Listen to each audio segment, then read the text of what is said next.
name is Jean Swidler. I'm the Executive Director of Genetic ALS and FTD and The Legacy. We are a patient advocacy group for those impacted by inherited or genetic ALS and FTD. ALS is Lou Gehrig's disease, leads to progressive paralysis that is terminal, often quickly within 2 to 5 years of diagnosis, and FTD is frontal temporal dementia, which recently some high-profile folks have been diagnosed with variants of that disease, including Bruce Willis and Wendy Williams. It's a progressive dementia. The most common version has behavioral connotations, but ultimately leading to death and total incapacitation. So those are two horrible diseases. The genetics for both of those are linked, so that's why we're for both of those diseases. And my family has been most impacted by ALS. My mother, my grandmother, my great-grandfather, my uncle, and my aunt all died of ALS, and I know I carry the gene variant pre-symptomatically.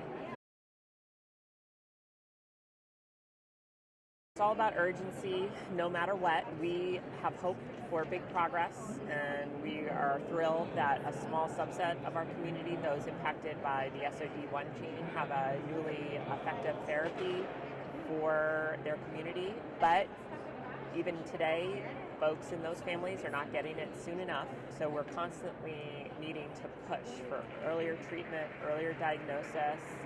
In ALS, there's been therapies for 30 years. Riluzole was approved in 1995.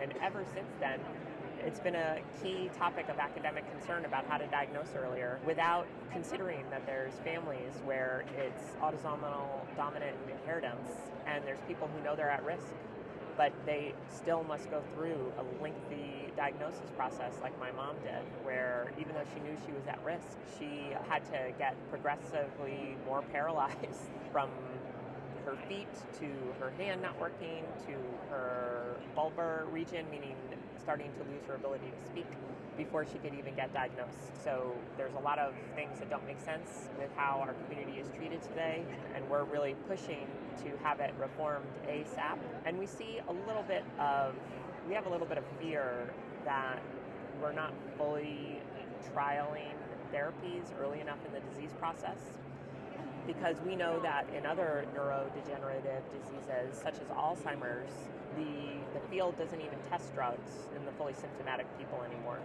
because there's an understanding that it's likely too advanced to show effect.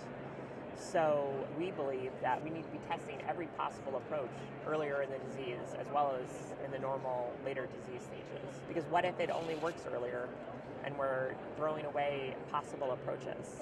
So that's very urgent for us, and we want to make sure that our families have the best shot possible to live long lives. But we have hope for breakthroughs, but we do know that our families have been told that there's hope coming for decades, and it's kind of the same story all the time. So we are cautiously hopeful, and we hope to see more changes in how our family's health is considered even prior to new advancements. We did reach with many prominent academics, including Dr. Terry Hyman Patterson and Dr. Michael Benatar, hosted with our community's help a workshop in 2023 that for the first time considered what the health needs are of people in our families pre-symptomatically. And that workshop produced a guidance document released last year, of which I'm one of the co-authors, that says that people in our position should be monitored if we want to for disease onset.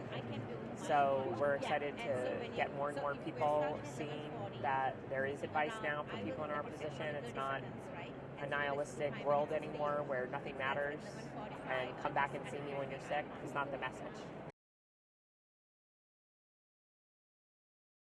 So for families who are just receiving news that they have a genetic or inherited version of these diseases, with the adoption of genetic testing that happens more and more, is we certainly encourage people to look at what research or opportunities are available for those at risk.